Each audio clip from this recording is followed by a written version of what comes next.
تیسرا یہ جو اصل ہے، قرآن یہ اللہ کا پیغام ہے اللہ کے بندوں کے نام۔ اللہ نے میسج بھیجا، پیغام، سندیش، لیٹر، خط سمجھانے کے لیے میں کہہ رہا ہوں۔ یہ قرآن جو دیکھ رہے ہیں آپ لوگ نا، یہ اللہ کا پیغام ہے ہمارے اور آپ کے نام۔ چنانچہ اللہ کا کیا پیغام ہے ہمیں سمجھنا پڑے گا، تب ہم اس سے فائدہ اٹھا پائیں گے۔ آپ کے پاس اگر ٹیلی گرام آ جائے اور وہ انگلش میں ہو اور آپ انگلش پڑھنا نہیں جانتے ہو تو کیا جانیں گے اس ٹیلی گرام میں کیا لکھا ہوا ہے؟ کسی کے پاس لے کے بھاگیں گے، ہے کہ نہیں؟ اس زبان انگلش زبان کا جاننا ضروری ہے کہ نہیں؟ ایسے ہی قرآن اللہ کا پیغام ہے ہم سارے لوگوں کا نام، لہذا اللہ کے پیغام کو سمجھنا ضروری ہے۔ لہذا قرآن کو سمجھنے کی کوشش کرو۔ اگر عربی جانتے ہو تو الحمدللہ نوران، نہیں تو قرآن کا ترجمہ پڑھو، تبھی تو اللہ کا پیغام جان پاؤ گے۔ اب بتاؤ الحمدللہ رب العالمین الرحمن الرحیم مالک یوم الدین ایاک نعبد و ایاک نستعین۔ کچھ نہیں جانتے تو میں اللہ کو گالی دے رہا ہوں، دعا مانگ رہا ہوں کہ اللہ کا کچھ اقرار کر رہا ہوں، اعتراف کر رہا ہوں، جیسے نماز کے اندر ہے نا، کہتے تو ہو گئے الحمدللہ، کہتے ہیں اللہ اکبر، اللہ اکبر کا معنی کیا جانتے ہو؟ کیا کر سکتے ہیں؟ دعائے سنا پڑھتے ہو جانتے ہیں، قل هو اللہ احد پڑھتے ہو اس کا معنی اور مطلب جانتے ہیں۔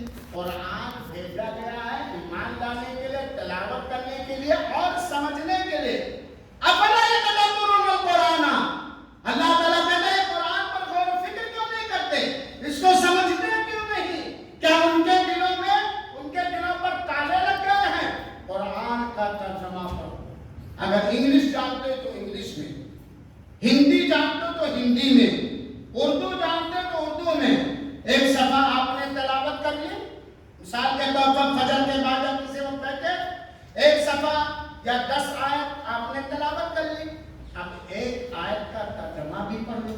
ایک آیت کا ترجمہ 2 بار 3 بار 4 بار پڑھو تاکہ اس کا سمری اور خلاصہ آپ کے ذہن میں آ جائے۔ اور میرے بھائیو، اللہ نے اس قرآن کو بڑا آسان کیا۔ آج ہر زبان میں قرآن کا ٹرانسلیٹ اور ترجمہ موجود ہے۔ ایک بہت سادہ اور آسان ترجمے کا نام میں بیان کرتا ہوں، بتاتا ہوں، احسن البیان، مختصر ہے، اردو میں بھی اس کا ترجمہ ہے، ہندی میں بھی ہے اور قابل اعتماد تفسیر ہے۔ ان لوگوں کی تفسیر کا حوالہ میں نہیں دیتا جن لوگوں کی تفسیر میں بے صفحے کی بات زیادہ ہوتی ہے، حدیث سے تفسیر کم کی جاتی ہے۔ قرآن کا ترجمہ اس مسجد کے اندر درس ہونا چاہیے۔ آپ میں سے جو اچھی اردو پڑھنا جانتا ہے، ڈیلی نہیں، ہفتے میں ایک دن، عشاء کے بعد، مغرب کے بعد، فجر کے بعد بیٹھو اور بھائی ہم قرآن کی تفسیر پڑھیں گے، ایک دوسرے کو سمجھا اور سمجھائیں گے۔ کہیں جو نہیں سمجھ آئے گا کسی عالم دین سے کنٹیکٹ اور رابطہ۔ قرآن کو سمجھو، جب تک قرآن کو سمجھو گے نہیں، اللہ کا کیا پیغام ہمارے اور آپ کے نام نہیں جان پاؤ گے۔ دوسری بات تنبیہ، تھوڑا بات میں دیر میں شروع کیا تو لے دیتا ہوں۔ میں یہاں پہ اکثر مسجدوں میں محسوس کرتا ہوں کہ جب خطیب منبر پر بیٹھ جاتا ہے اور اذان ہوتی ہے تو بہت سارے بھائی آتے ہیں اور کھڑے رہتے ہیں، اذان کا جواب دیتے ہیں، اور جب خطیب خطبہ شروع کرتا ہے تو وہ سنت پڑھتے ہیں۔ ایسا ہوتا کہ نہیں؟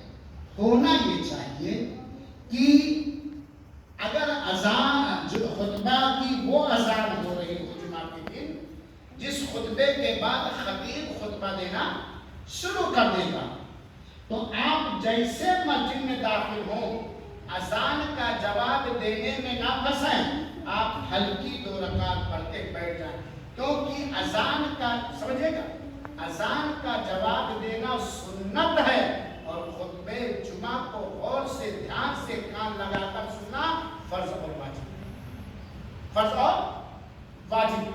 چنانچہ جب خطیب ممبر پر بیٹھ جائے اور اس وقت اذان ہو رہی ہے تو آپ جب مسجد میں آئے فوراً کم ہلکی 2 رکعت نماز پڑھ لیں تاکہ تحیۃ المسجد کے بعد آپ کو خطبہ سننے میں آسان ہو جائے۔ دوسری کمی میں اکثر مسجدوں کے اندر محسوس کرتا ہوں، بہت سارے لوگ مسجد کے اندر جمعہ کے دن آتے ہیں خطیب خطبہ دے رہا ہوتا فوراً بیٹھ جاتے ہیں.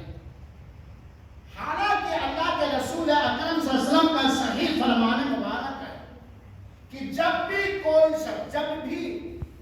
شخص مسجد کے اندر داخل ہو تو مسجد کے احترام کی، جس کو تحیۃ المسجد کہا جاتا ہے، بغیر 2 رکعت نماز پڑھے ہوئے نہ بیٹھے. بغیر 2 رکعت کے مسجد کا سواگت